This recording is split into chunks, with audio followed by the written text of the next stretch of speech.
Diálogos interdisciplinares de hoje com o professor Idelber Avelar. Ele é professor de literatura latino-americana, teoria literária e estudos culturais em Tulane University. É autor de obras diversas, como, por exemplo, Transculturación en Suspenso, Crônicas do Estado de Exceção, Figuras da Violência. Tudo bem, professor? Tudo bem, Carlos. Um prazer estar com vocês. Boa tarde a todos os ouvintes, espectadores que depois virem o vídeo. Bom, a nossa conversa hoje, claro, não poderia ser outra. É um especialista em literatura latino-americana. A nossa conversa será sobre literatura e como a literatura dialoga com o direito. Professor, para nós esquentarmos a nossa conversa, eu vinha anotando e pensando agora há pouco em alguns julgados em obras literárias que iluminam ou que podem iluminar a cabeça do jurista. Eu vou citando alguns e queria que o senhor fizesse alguns comentários. No final, eu vou pedir que o senhor nos indique outros. O primeiro que me ocorreu foi aquele julgamento feito por jagunços e não por um tribunal em Grandes Sertões Veredas. O caso do...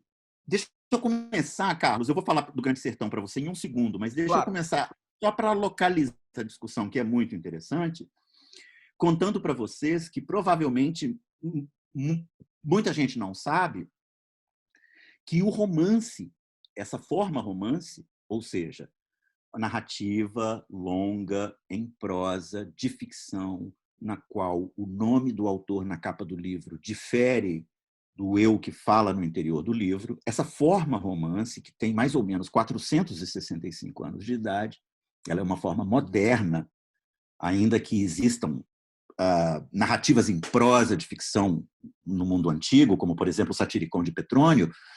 Ela não é uma forma que tenha florescido ao longo dos milênios, ela é uma forma moderna. E essa forma moderna, a primeira grande obra que a gente conhece dela é o Dom Quixote, né, de 1605. Mas essa forma ela nasce, na verdade, 50 anos antes, no mesmo país, na Espanha, em 1555. Com um livro chamado Lazarillo de Tormes. Um Lazarillo é um guia cegos, né? É um guia de cegos. E Tormes é o lugar do qual ele era, como era comum chamar naquela época, né? Da mesma forma como Dom Quixote é de La Mancha. E esse gênero que nasce com o Lazarillo é o gênero que a gente conhece como picaresca. A picaresca é a primeira forma do romance moderno. E o que é a picaresca? A picaresca é a narrativa de um sujeito ante um tribunal. Ela é a história de uma autobiografia que está sendo contada por um sujeito que, ao contrário dos sujeitos anteriores, dos gêneros literários anteriores, como a épica e a tragédia, é um sujeito que não está autorizado de antemão. Ele não está autorizado de antemão porque ele não é filho de algo, ele não é fidalgo, ele não é nobre, ele não é padre e ele não é soldado. Ele é um pícaro. Um pícaro é um malandro, é um desocupado, é um pequeno ladrãozinho. Então, esse sujeito começa a narrar sua própria história em primeira pessoa porque ele é pego pela lei. O direito é a origem do romance. O romance, de certa forma, também é a origem do direito. Essa é uma tese que eu desenvolvi em alguns trabalhos. Mas o direito é a origem do romance nesse sentido. Os tribunais são a origem do romance. Ou seja, não apenas o romance retrata tribunais, que é uma coisa que a gente pode falar agora a partir do Grande Sertão, do Camus, do Estrangeiro, etc. Não só vários romances foram parar nos tribunais, como Ulisses, como O Amante de Lady Chatterley, mas, além disso, existe uma relação de fundamentação do próprio gênero. O gênero picaresco é o seguinte: ela é a narrativa de um sujeito que foi pego fazendo um pequeno roubo, um pequeno furto em geral, e esse pequeno furto é pego e ele é levado a um tribunal e ele tem que narrar a própria história para se auto-justificar. Esses são os primeiros romances. E o Lazarillo de Tormes é o primeiro deles. É um romance apócrifo, não se sabe quem escreveu. E a picaresca viria a ser também a primeira grande forma do romance moderno, na Espanha. O poeta Francisco de Quevedo, que é muito conhecido como poeta do século XVII, 16 para 17, ele escreveu uma também, El Buscón, que é essa história do pícaro. Por que a presença do pícaro ante o tribunal é muito importante no século XVI, quando nasce o romance, porque a Espanha coloniza parte das Américas em um sistema muito diferente da colonização portuguesa. A colonização espanhola é uma imensa máquina de produção de cartas, porque os conquistadores, os desbravadores, os sujeitos que eram enviados para a América, com frequência tinham que resolver pendengas de posse de terra.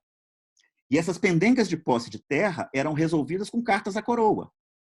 E essas cartas à coroa tinham a estrutura do que se chamava uma relación. Uma relación é um relato do que aconteceu.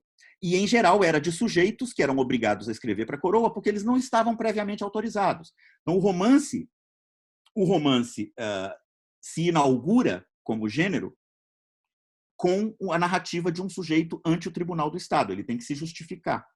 E aí, ao longo da história do romance, você citou o Grande Sertão Veredas, os tribunais apareceriam, né, com certa frequência. No caso do Grande Sertão, a gente tem uma relação com a picaresca porque é um lugar em que não vale a lei do Estado. O Riobaldo sabe, a de Adorim sabe, que naquele lugar, se você esperar a mediação do Estado democrático de direito, ela não vai vir. Então, estabeleceu-se ali um outro regime de justiça, né? E aquele outro regime de justiça é o julgamento dos pares, que tem fundamentos que diferem, né? Que diferem do Estado democrático de direito. Por exemplo, no Estado democrático de direito, um homicídio, qualquer que seja ele, é mais grave do que assassinar um cavalo. No Código do Grande Sertão, no Código da Jagunçagem, um homicídio de um traíra, matar um traíra no mano a mano, não é mais grave do que chacinar 20 cavalos. A cena do Grande Sertão Veredas, em que o sujeito chacina vários e vários cavalos, é um negócio terrorífico, né? Ele é a pior pessoa do mundo. É o Hermógenes, né? O Hermógenes, que é o nome do demo, né? Ele é o sujeito genuinamente mau. Você entende a natureza do mal no Grande Sertão quando você vê o sujeito chacinando cavalos. É aquela cena terrorífica, né? Então, perfeito. Assim, o Grande Sertão é um tribunal paradigmático para o romance brasileiro e paradigmático para a história do romance porque ele se alinha, ele se filia com esse outro momento, com a fundação do romance como gênero, que é quando o sujeito, pela primeira vez, ele vê um tribunal. Ele tem que se legitimar em uma situação em que ele não está legitimado previamente, como o sujeito dos gêneros clássicos. É a diferença do personagem romanesco para o personagem trágico ou épico. Ulisses está legitimado de antemão. Ele é um soldado grego, ele é um soldado ateniense, ele representa a polis. Ele é um com a polis. O Édipo, Antígona, eles têm os dilemas e os conflitos deles com o Estado, mas eles estão legitimados de antemão, eles podem falar. O personagem do romance tem que provar que pode falar falando. O romance inverte a lógica e rompe aquele status de não acesso, né? Aí qualquer um pode falar. Qualquer personagem pode ser personagem romanesco. Entendi. Só que você tem que conquistar a legitimidade para falar no interior da própria fala, não previamente a ela. Né? Muito bem. O processo de Kafka. O processo é um caso em que o sujeito, o Kafka, pega aquela natureza imperscrutável, impenetrável do mecanismo julgador para o sujeito sendo julgado. Uhum. Isso é uma coisa que já aparece na picaresca. O pícaro fala ante um tribunal que não o reconhece direito e que ele não conhece. Ele não conhece aquele tribunal. Ele não está entendendo aquilo ali. Ele está contando a vida dele. É o pícaro. E o caso do Kafka digamos, o momento em que ele percebe que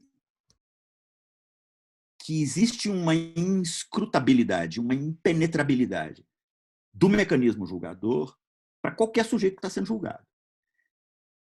E aí ele pega e exacerba isso de forma a mostrar que você está automaticamente culpado de antemão, inclusive no caso de que você não lembre o crime. O característico desse julgamento, no caso do processo de Kafka, é que o K, né, que não tem nome, é só uma letra, exatamente para indicar que pode ser qualquer K, né, pode ser qualquer pessoa, ele não se lembra do crime dele. Ele não se lembra de qual foi o crime. Não é que ele se lembre de não ter cometido o crime. Ele não se lembra de qual foi o crime. Então, o processo se instala contra a memória. Certo? O criminoso tem uma memória deficiente. E a instância da culpa opera em um lugar completamente incognoscível. A delimitação da culpa tem lugar em um espaço incognoscível. Né? Essa é a genialidade de Kafka, de mostrar que o processo judicial do aparato penal estatal contra o sujeito, ele não é somente a imputação de uma culpa. Ela é a imputação de uma metaculpa, porque o grande crime do K é não lembrar-se de seu crime. Né? Então, Kafka, ele mais ou menos assim, ele resume em uma grande parábola, né, a situação do sujeito interpelado penalmente pelo Estado.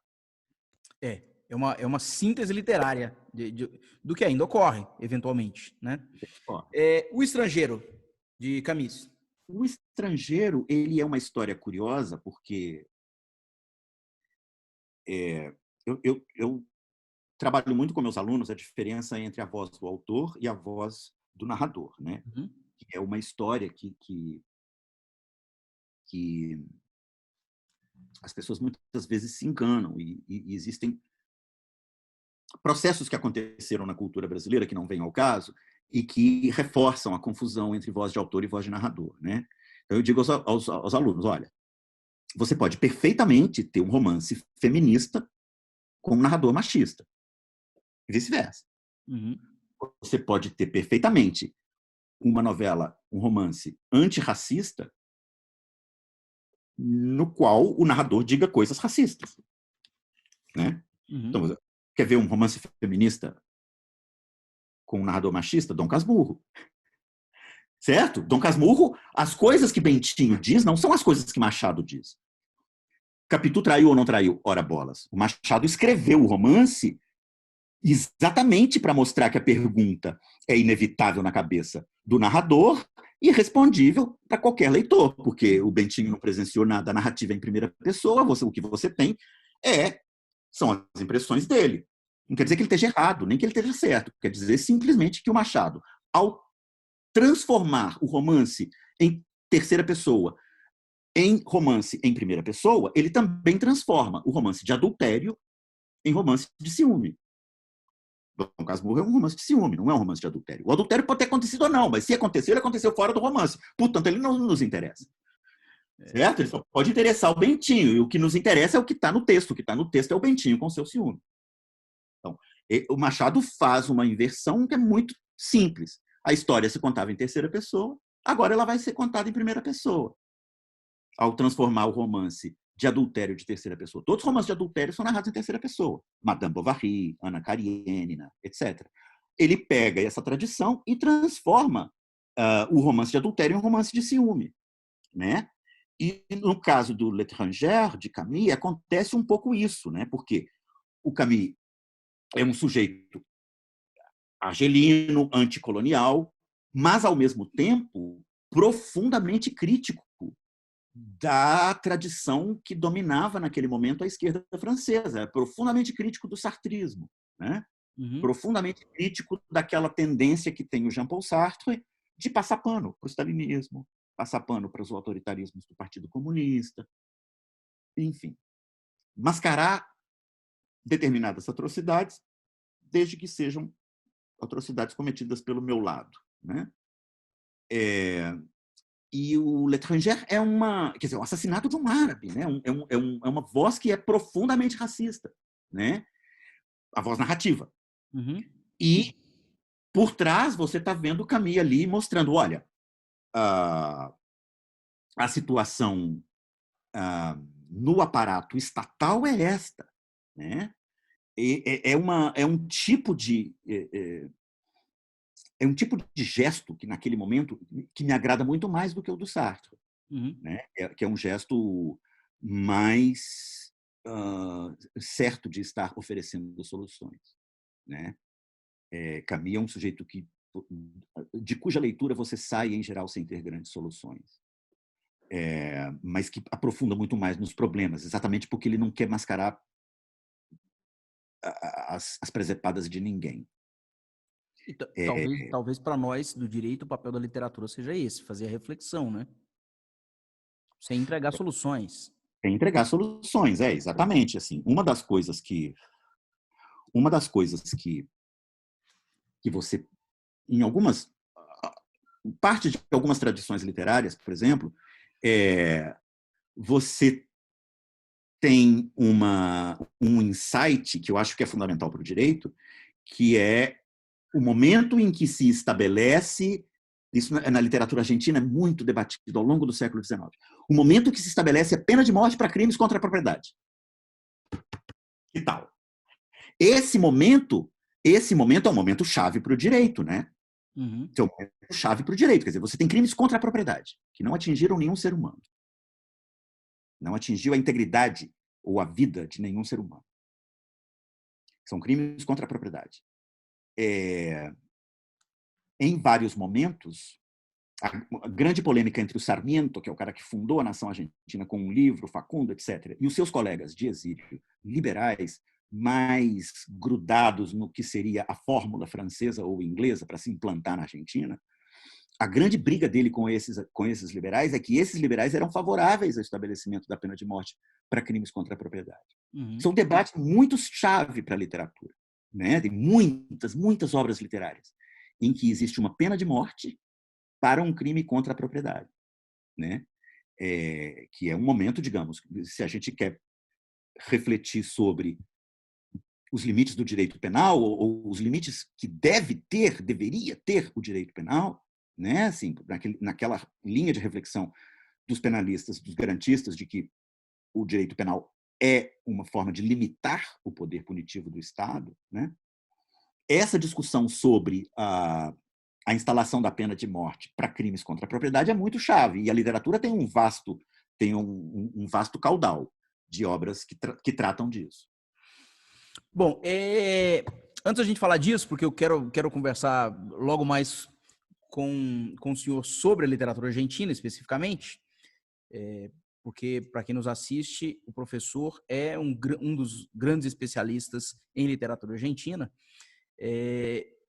Continuando naquela linha nossa de alguns comentários rápidos sobre algumas obras, eu tinha pensado também naquele problema moral do estudante que mata a idosa lá em Crime e Castigo. Boa. Vamos falar de Raskolnikov. Crime e Castigo. Deixa eu falar só uma coisinha sobre o gênero. Claro. E sobre as circunstâncias em que Dostoiévski escreveu, porque isso é importante para a gente falar da culpa do Raskolnikov. Dostoiévski, quase todo mundo sabe, né? Ele era um russófilo, eslavófilo, czarista, defensor do czar e conservador, nos sentidos mais autênticos da palavra conservador. Ele é um ortodoxo cristão, certo? Que crê que o czarismo, que o czar tem uma relação privilegiada com a alma russa, com a alma camponesa russa. Isso é Dostoiévski em 1867, quando ele escreve Crime e Castigo. O que acontece é que 20 anos antes, Dostoiévski não era isso. 20 anos antes, ele era membro do grupo de agitadores do Chernyshevsky, que era, digamos, no final da década de 40, líder de forças populistas democráticas que se opunham ao czarismo. Dostoiévski não chega a fazer nada, participar de nada. Ele participa de umas reuniões, recebe umas cartas e é preso. E é levado para a Sibéria. E na Sibéria ele Eles chegam a simular o fuzilamento dele. Simularam o fuzilamento dele, ele passa por essas torturas psicológicas. No meio dos anos 50, eles soltam o Dostoiévski. E ele escreve, aí ele tem a conversão dele. Né? Ele tem a conversão dele, se converte ao conservadorismo eslavófilo ortodoxo, tsarista. E ele começa a tentar penetrar na alma desses jovens populistas, revolucionários, às vezes terroristas mesmo, terroristas no sentido estrito, por exemplo. O grupo Narodnaya assassina o tsar Alexandre em 1882. Em um crime que o Dostoiévski previu no romance Os Demônios. Então ele fica tentando penetrar na alma dessa galera, para tentar salvá-la. Essa galera jovem, burguesa democrática, uns liberais democráticos, outros populistas, que estão se opondo ao czarismo. E aí ele percebe que ele acha, digamos, que essa galera tem uma ideia de que eles são especiais, certo? De que eles podem cometer determinados atos, né? É um tipo de raciocínio que um stalinista faz até hoje, né? O que é matar algumas pessoas para que a gente tenha um sistema melhor e tal, né? O lance é que o sistema melhor nunca vem e as pessoas continuam sendo assassinadas, né? Então, o Raskolnikov é um cara desses. Ele não é revolucionário, ele não leu aquelas coisas e tal, mas ele está reduzido àquela pura ideia. Eu sou um super-homem. Eu sou um super-homem. Depois o Nietzsche pegaria isso. O Nietzsche se inspira no Dostoiévski e dá um sinal positivo para essa figura, que acha que é super-homem. Ele acha que é super-homem não porque ele ache que ele tenha poderes especiais, mas porque ele está acima de uma necessidade de justificativa moral. Ele não precisa justificar a moralidade do que ele está fazendo. É um ato gratuito. É o ato gratuito. Né? Isso é o que passou a ser chamado na literatura do século XIX, depois em Nietzsche, de ato gratuito. Ou seja, eu vou matar uma velha porque ela não faz a menor diferença para o mundo. É uma questão importante, porque a gente está vivendo, né, nessa pandemia, porque o gesto do Raskolnikov é esse. Ele fala, eu posso matar porque essa velha é uma velha usureira, ela não é casada, ela não tem filhos, ela só suga do mundo. Né? Então eu posso matá-la. O que é extraordinário no Crime e Castigo é que ele tem a problemática de um romance policial, né?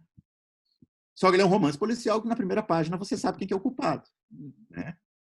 A dinâmica ali não é encontrar o culpado. A dinâmica ali é mergulhar na culpa do Raskolnikov, mergulhar na culpa que o atormenta. E aí, no final, eu vou dar um spoiler, porque não, foi escrito 150 anos atrás. No final, ele é redimido porque aparece quem? Aparece Sônia. Quem é Sônia? Sônia é a prostituta. É a prostituta. É a prostituta que viu todas as misérias do mundo e que é fundamentalmente boa. Essa é a figura que o redime no final. Né? Quando ele assume a culpa, vai para a Sibéria, ele se confessa. É a saída que o Dostoiévski propõe. Né? Mas ali você vê que o Dostoiévski, o julgamento do tribunal terreno não importa em absoluto, a não ser como consequência do gesto que realmente importa, que é a redenção interior do Raskolnikov. A redenção interior tem que vir através da confissão. A confissão elicita a instalação do tribunal. Mas o tribunal em si não tem a menor importância, Dostoiévski. Ele é só um indicador de que o Raskolnikov resolveu se redimir. Muito bem. Dois, para a gente não ficar muito extenso nessa parte, porque eu quero conversar outras coisas com o senhor. O julgamento de O Sol é para Todos. A minha memória, Carlos, desse livro é tão... Deixa esse para depois. Depois a gente trata desse. Hemingway, eu gosto muito de Hemingway. Eu gosto muito de Hemingway, mas esse romance em particular, ele está meio apagado na minha memória. Vamos para outro. Veja se o senhor topa esse. Memórias do Cárcere. Sim, esse sim, claro. Então vamos lá. Memórias do Cárcere é um caso curioso de julgamento, também é um julgamento que em si não importa muito para o personagem. Ou seja, para Graciliano ali, o fato de ele ser encarcerado arbitrariamente, né? Estado Novo, todo mundo que é preso ali por motivos políticos foi preso arbitrariamente. Não é um Estado democrático, pô. Né? Não é um Estado democrático.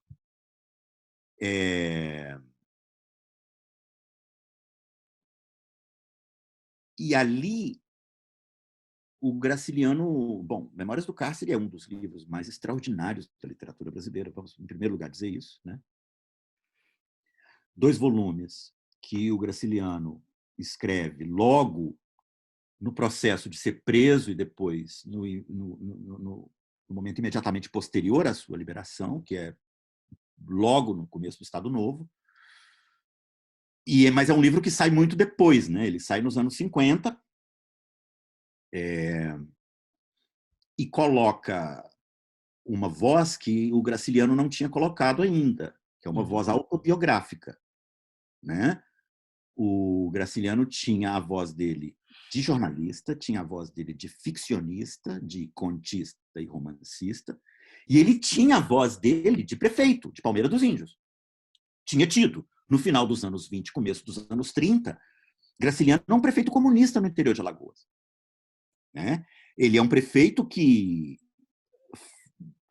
tabula as contas do município de forma obsessiva, de um jeito que ninguém imaginava que era possível. Né? E tem seus arroubos autoritários. Ele é responsável por um extermínio de cães, por exemplo, de uma leva de cachorros que apareceram. Ele mandou matar. E Graciliano é conhecido entre nós da literatura por várias coisas, mas muito especialmente pela sua frase inconfundível. Nada se compara a uma frase de Graciliano Ramos. Você pode colocar o desafio para qualquer revisor da área de letras, dizer assim, encontrem nessas 800 frases aqui, desses 10 livros diferentes, uma frase em que exista uma gordura, uma frase em que exista um aposto desnecessário, um adjetivo que esteja sobrando, uma palavra redundante. Não tem. É a técnica da escrita concisa e seca levada ao paroxismo, né? Levada à concentração extrema. E isso chega ao seu píncaro de perfeição no romance Vidas Secas, que é um romance brevíssimo, circular, ele não é linear, ele acontece numa espécie de tempo do eterno retorno, que é o tempo da seca, que vai voltar, né? E que traz uma voz que mimetiza a penúria que vive o mundo. O cachorro está morrendo de fome, os personagens estão definhando, a linguagem vai definhando também. É arte no sentido mais extraordinário da palavra arte, né? Em que o sujeito consegue pegar a matéria do mundo, da qual ele está tratando, a seca, a fome, etc., etc., e consegue traduzir isso na forma mesma em que a arte se apresenta. Isso é a prosa de Graciliano. Pois bem, no Memórias do Cárcere, ele mantém a mesma frase, só que agora, em vez de escrever um romancinho de 80 páginas, 110, 120, ele escreve 2 tomos bem volumosos. Né? E ali, de novo, uma coisa que é comum nos juristas, eu acho, uma crítica que eu tenho aos juristas, que com frequência confundem o mundo do que deveria ser com o mundo do que é. Né? Eu já tive jurista que me disse que no Brasil não existia trabalho escravo porque a Constituição proibia.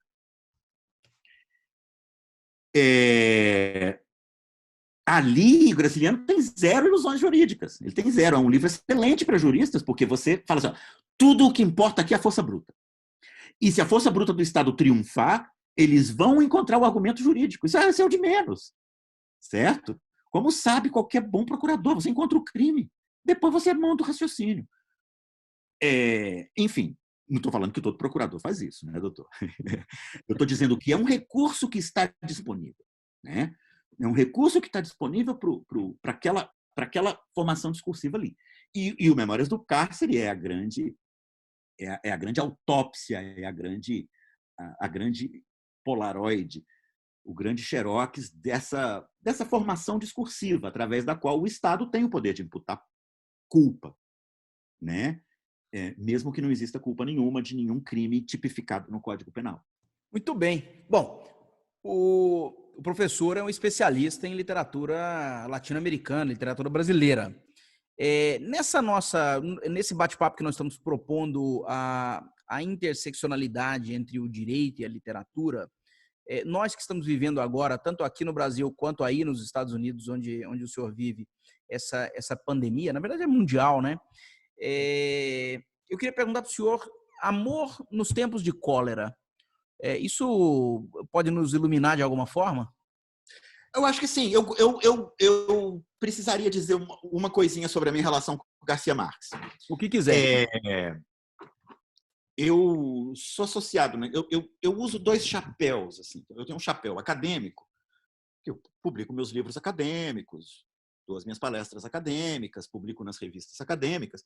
Eu tenho um segundo chapéu, que é uma espécie de figura pública que escreve na internet, escreve na imprensa brasileira de vez em quando, escreveu em revistas, etc., com um registro um pouco diferente, né? Um registro em que a palavra é mais direta, em que o argumento é às vezes mais bombástico para chamar atenção, etc.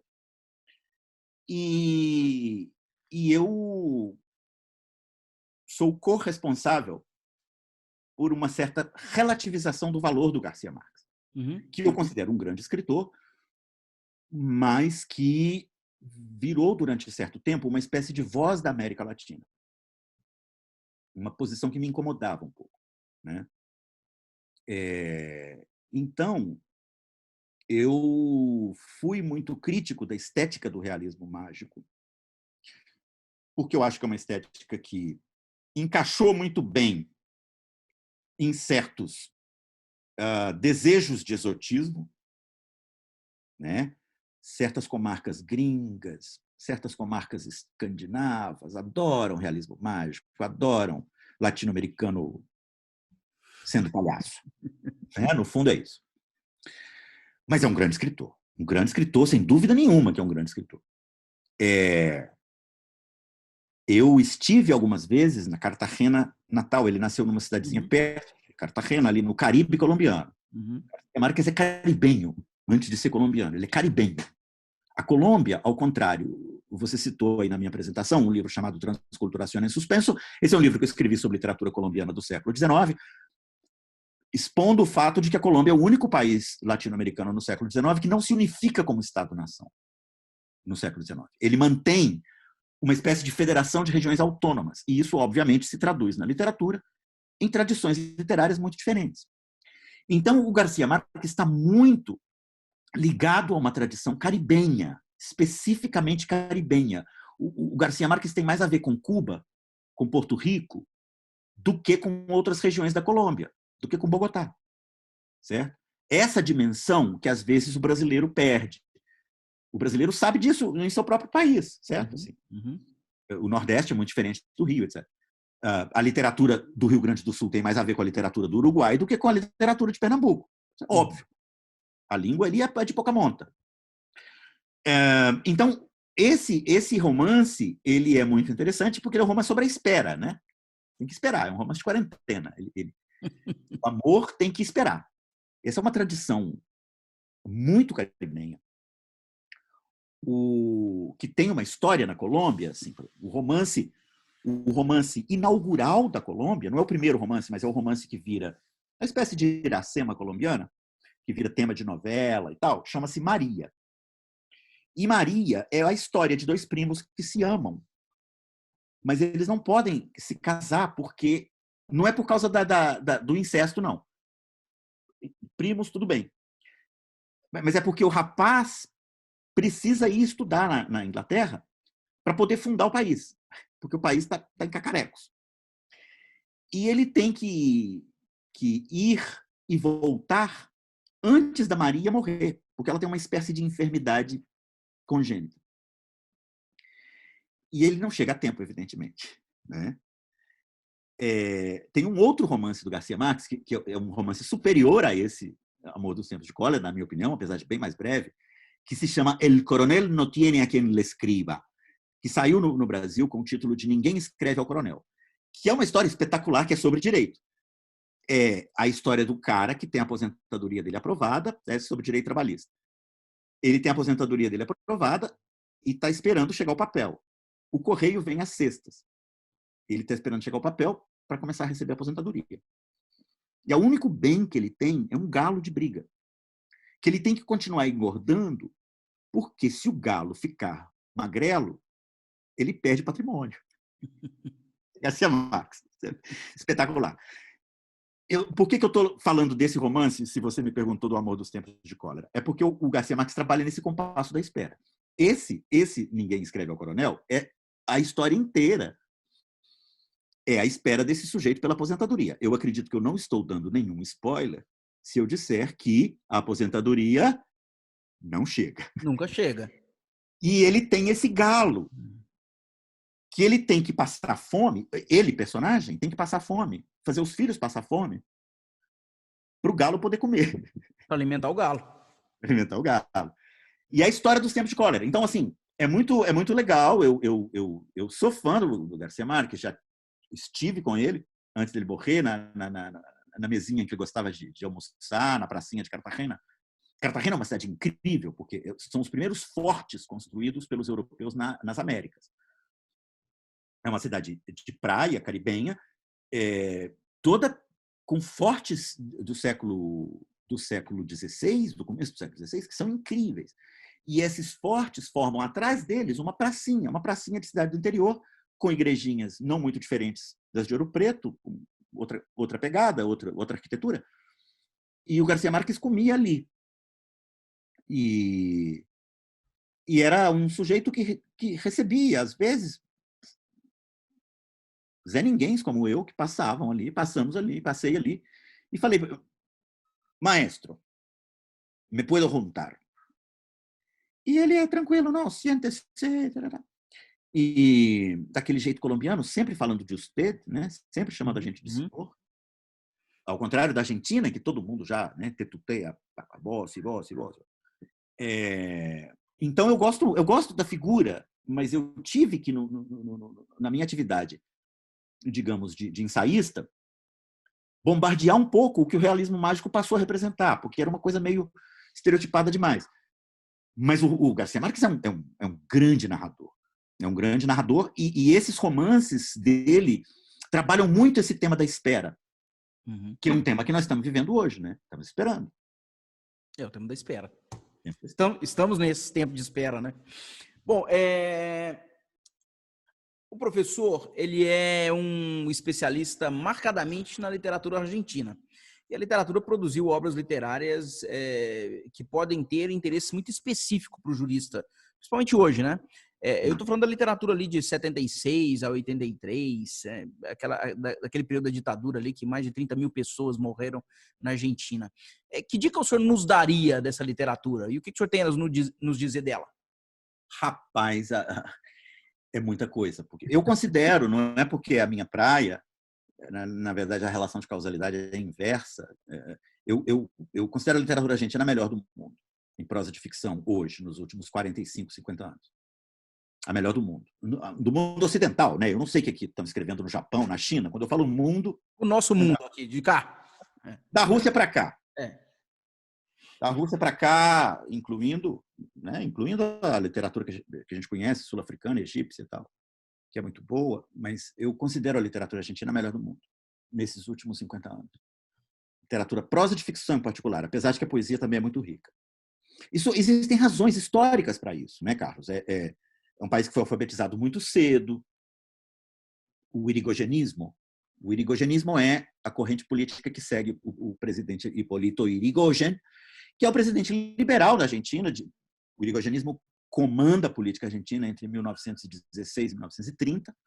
E é um liberalismo autêntico, uma coisa que o Brasil não teve. É. Liberais autênticos. Eles fizeram a reforma laica, fizeram a reforma universitária, etc, etc, etc. O irigoyenismo, ele estabelece uma Argentina letrada 100 anos antes do Brasil universalizar o ensino primário, que é universalizado só com Lula, né? Com grandes méritos do FHC, mas depois com o Lula completa o serviço. O Brasil universaliza o ensino primário, mais ou menos, né? 98%, por aí, anteontem. Né? Então, existem razões para que a literatura argentina seja tão rica. Eu costumo dar o exemplo assim, de que na crítica literária, por exemplo, assim, a diferença é muito marcada com o Brasil.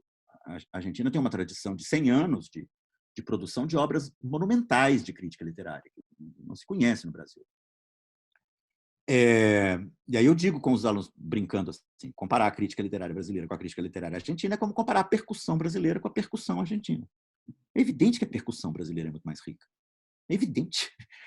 Né? Então, existem determinados gêneros em que determinados países são mais fortes mesmo, é normal. Né? A nossa percussão é infinitamente superior à percussão da Finlândia. Tá. Bom, no romance, na forma prosa de ficção, eu acho a tradição do Rio da Prata insuperável.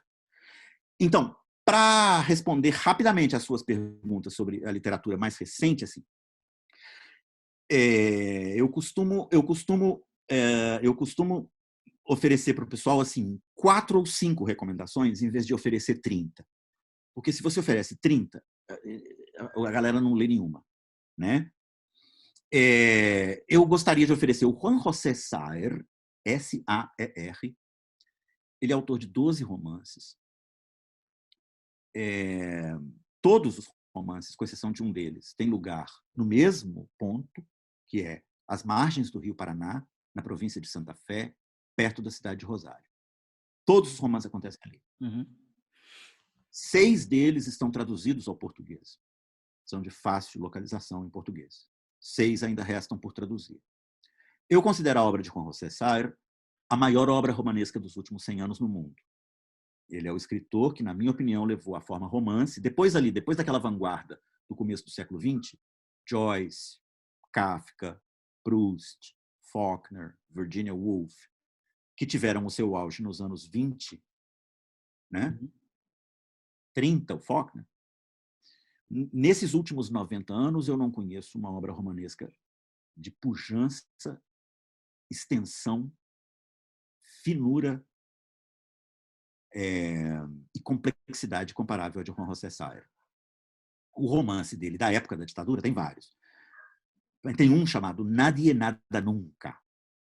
Ninguém Nada Nunca, que funciona perfeitamente o título em tradução ao português, certo? Ninguém Nada Nunca pode significar... O nada pode ser nada contrário de tudo e pode ser nada do verbo nadar. Ninguém Nada Nunca é porque o rio está cheio de cadáver de cavalo. Os cavalos começam a ser assassinados. E aí tem a relação com o Grande Sertão Veredas. Pois é. O assassinato de um cavalo é a coisa mais brutal. É pior do que... É o crime mais hediondo. É o crime mais hediondo. É pior do que matar um ancião com a bala na cabeça pelas costas. É matar um cavalo. Porque matar um cavalo, você está matando vários seres humanos. O raciocínio é esse. E aí, numa cidade. Isso sai em plena ditadura. Ele está na França, é verdade. Mas, em plena ditadura, ele solta esse romance, em 1980. Em que os cavalos começam a ser assassinados misteriosamente. Começam a sumir cavalos. Começam a aparecer cadáveres de cavalos.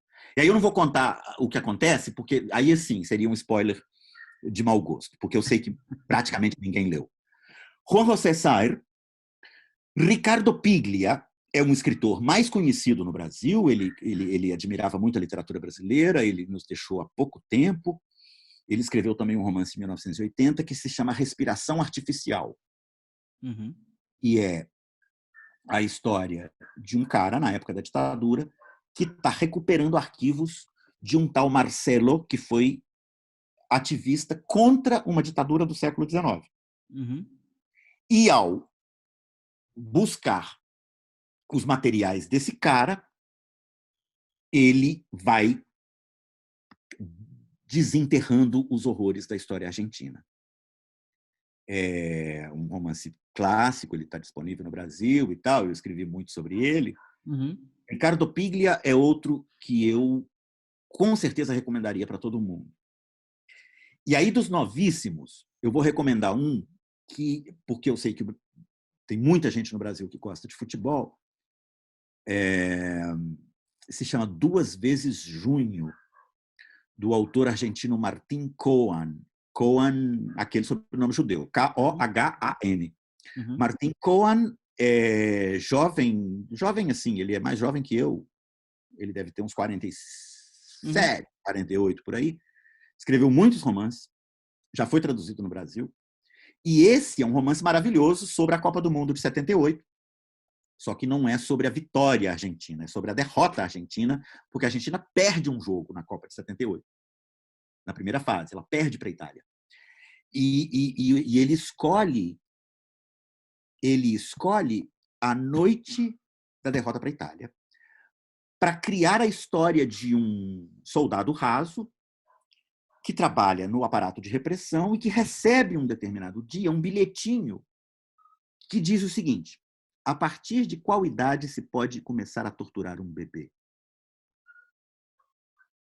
Esse é o que diz o recado. A partir de qual idade se pode começar a torturar o bebê? Só que começar, que em espanhol é empezar, está escrito errado. Empezar se escreve com Z e está escrito com S. E esse erro ortográfico é o que bota o romance para andar. E esse romance conclui 4 anos depois, numa noite de Copa do Mundo, com a Argentina perdendo para a Itália de novo. Aquele jogo que a Argentina perdeu para a Itália antes de perder para o Brasil. Aí já a Argentina de Maradona. Esse é um romance extraordinário, tem a ver com direito, porque a pergunta do cara é legal. É uma pergunta, não é uma pergunta fisiológica, não. Pelo contexto do romance, você vê ali que em que idade se pode começar a torturar a um ninho é uma pergunta jurídica, no aparato jurídico de exceção da ditadura argentina, né? Então eu daria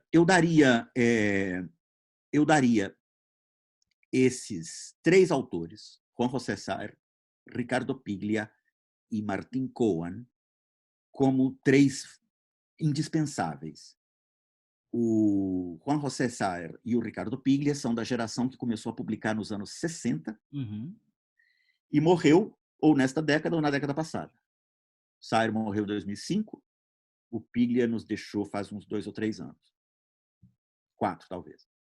E tem o Martín Coan, que é, digamos, um pouco mais jovem que eu, mais ou menos da minha geração. Tem muito mais, mas eu enfatizaria esses 3 que são imperdíveis. Ótimas dicas, anotadas. Professor, alguns livros também foram alcançados pela justiça, algumas obras, né? Foram julgadas. É papel da justiça analisar o conteúdo moral ou não de obras literárias? Podemos citar, por exemplo, Ulisses e James Joyce ou tantos outros. Como é que o senhor vê isso? Como é que o senhor vê a justiça fazendo essa análise moral de obras que são obras artísticas, ao fim e ao cabo? Sim. Bom, a resposta para a sua primeira pergunta é bastante simples, né? A justiça deveria julgar o conteúdo moral de obras? A resposta é não. De jeito nenhum. A justiça, o judiciário, né? Você quer dizer? A justiça, agora, o fato é que o judiciário julga, né? Continua julgando. Então, aí, ante esse fato, nós temos que entender por que continua julgando, quais foram as forças políticas, históricas, culturais que fizeram com que ele julgasse, né? Como funcionaram esses processos, tudo isso é uma história fascinante, né? E aconteceu com basicamente, sei lá, metade das grandes obras literárias. Ulisses. Antes da Constituição do Estado democrático, moderno, liberal, de direito, fundamentado no liberalismo, nos estados papais, você já tinha julgamentos, né? Sor Juana Inés de la Cruz, a maior poeta da língua espanhola no século XVII, nas Américas, ela não chegou a ser julgada num julgamento formal, né? Mas ela foi condenada. Ela foi condenada a não poder falar. Né? Ela foi condenada ao silêncio pela igreja. Porque ali no convento era o único lugar em que ela poderia escrever. Uma mulher, naquele momento, só podia escrever se ela estivesse no convento. Então, ela vai para o convento e, no convento, ela tenta negociar, né? O lugar de mulher, o lugar de intelectual, tentar dizer o que ela tinha que dizer, mas sem criar confusões desnecessárias. É uma posição dificílima, né? Naquele momento, é uma posição dificílima. O curioso que eu acho, por exemplo, em alguns processos, é que eles não são feitos pelos motivos que nós normalmente esperaríamos. Por exemplo, o Rubem Fonseca. Ele foi retirado das livrarias e das bancas de jornais em 1975, durante a ditadura militar, Feliz Ano Novo, que é um livro de contos que não tem nada de político. É um cara que sai pela rua matando, é um facínora que sai, que gosta de matar gente, atropelar preto enfim, e falar palavrão. E essa figura tão brutal, falando essa linguagem, parece que deu um tilt na ditadura. Eles não conseguiram lidar com aquele livro. Proibiram. Tem outros livros do mesmo período que são muito mais políticos, muito mais antiditadura do que o Rubem Fonseca. Mas o Rubem Fonseca captou alguma coisa da violência extrema, da escrotidão extrema de uma certa elite brasileira que pirou. A ditadura não conseguiu lidar com esse livro. Proibiu depois de ter lido, porque tem alguns que eles proibiram sem ler, tipo O Vermelho e o Negro, de Stendhal, que é um romance romântico conservador, da ala centro-direita do conservadorismo, do romantismo francês. Ele foi censurado porque tem a palavra vermelho. Mas é o caso de eles não lerem. No caso do Ulisses, veja só que curioso.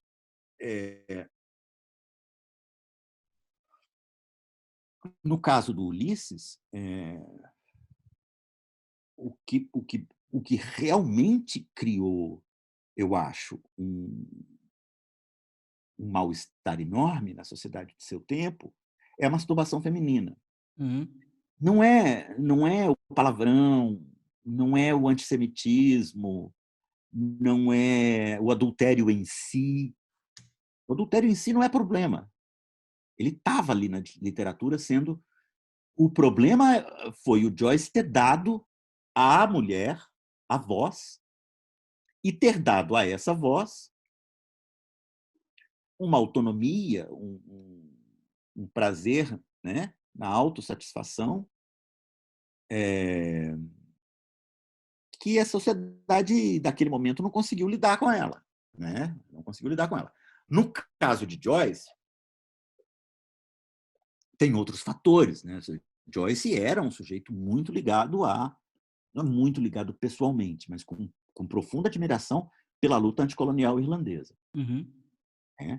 Então, ali entra aquilo também, etc.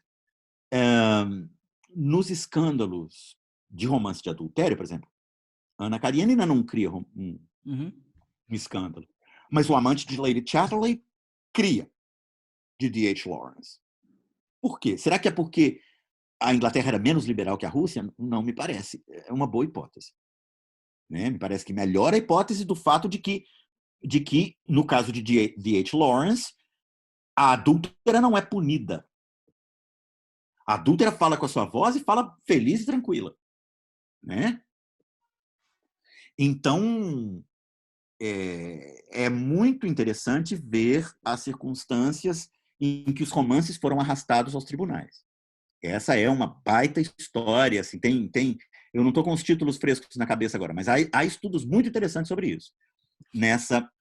nessa área assim que a gente chama aqui de Literary Legal Studies, né? Estudos da literatura do ponto de vista jurídico. É isso. Muito bem. Professor, para nós terminarmos, eu não tomar seu tempo, eu queria ouvir. O senhor já deu dicas aqui que nos mostram as possibilidades que a literatura pode nos dar na formação dos juristas. Mas como o senhor veria uma formação ampla, não apenas técnica, dos juristas dialogando com a literatura? Eu acho que poder-se-iam fazer muitas coisas. Deixa eu contar para o pessoal que está me vendo pela primeira vez. Eu sou crítico literário e também ensaísta político na imprensa, etc.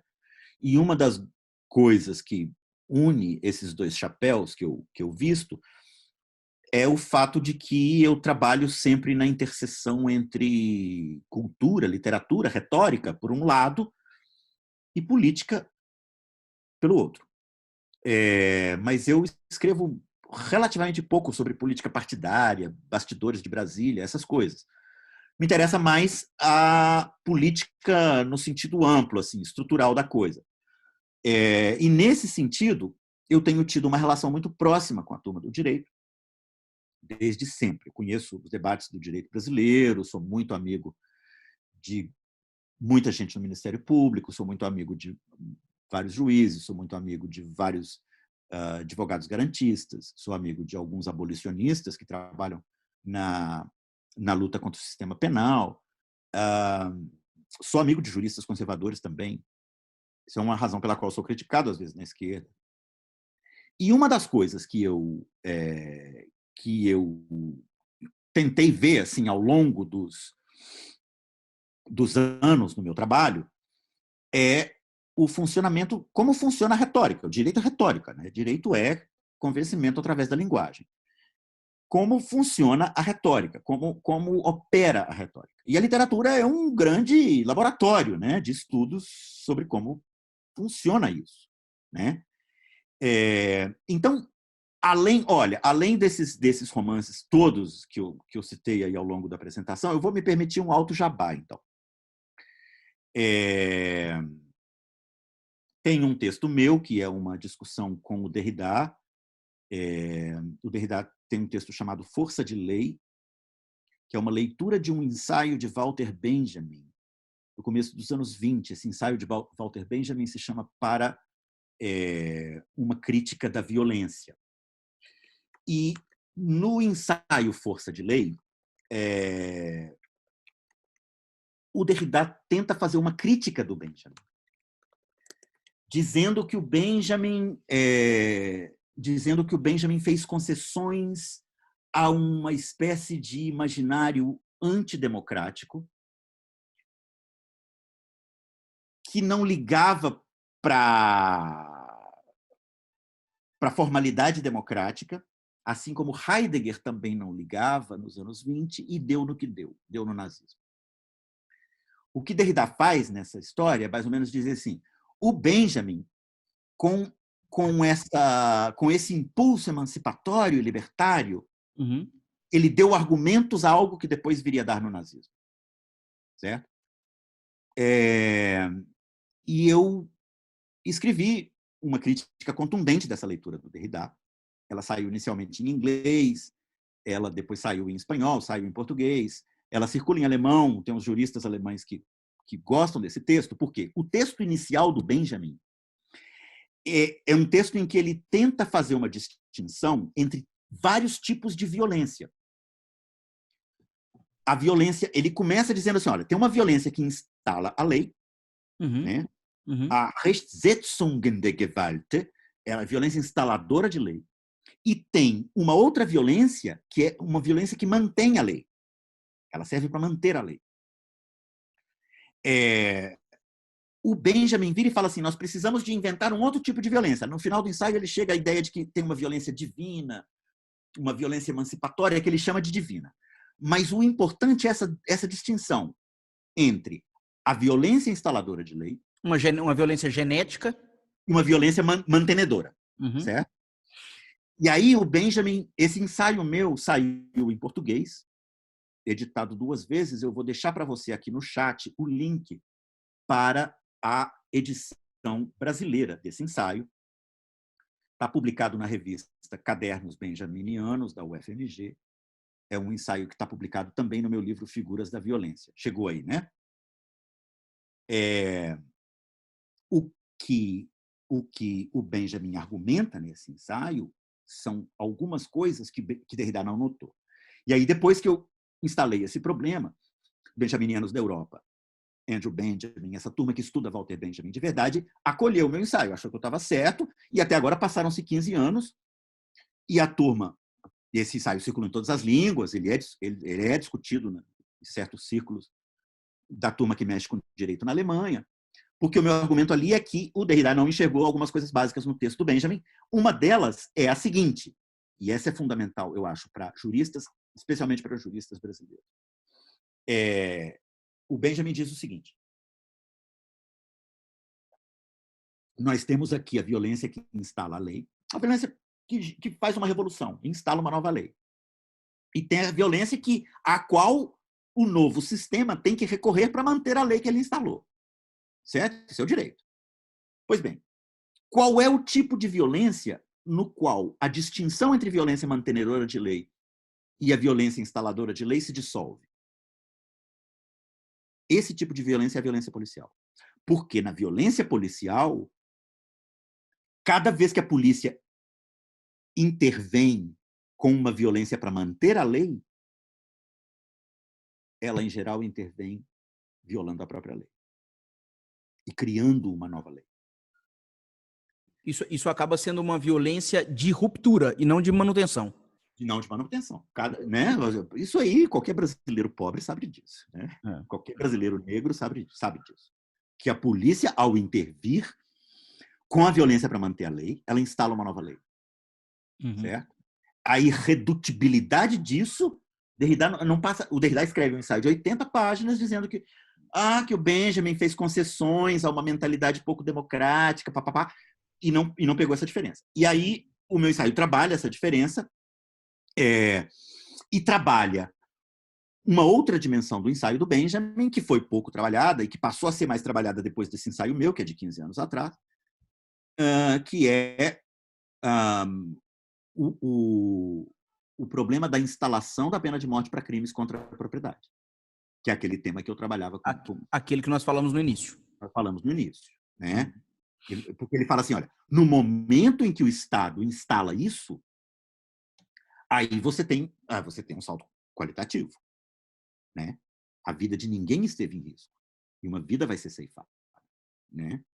Então, eu acho que dá para ler, no fundo, o bom jurista vai ler qualquer bom livro de literatura com atenção para o funcionamento desses mecanismos que podem ser de interesse para o jurista.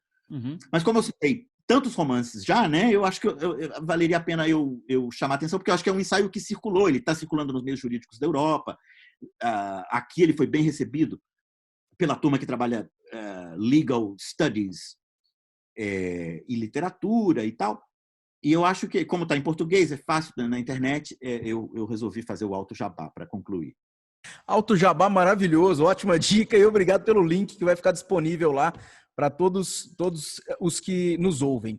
Professor Idelber, eu queria agradecer imensamente o tempo que o senhor dispensou a nós do Ministério Público Brasileiro, a todos nós que está disposto a debater o direito a partir de uma lógica não só do direito, mas uma lógica humanística, uma lógica literária, né? Entender que o direito é só uma ferramenta humana de organização e que ela não é autoalimentada, ou pelo menos não deve ser autoalimentada, né? Eu agradeço imensamente, espero que nós nos encontremos em breve, em outras circunstâncias, e a Escola Superior do Ministério Público da União está sempre de braços abertos para o senhor. Muito obrigado. Muito obrigado, Carlos. Obrigado a todo mundo que assistiu. Um abraço para todo mundo do direito. Continuamos o diálogo.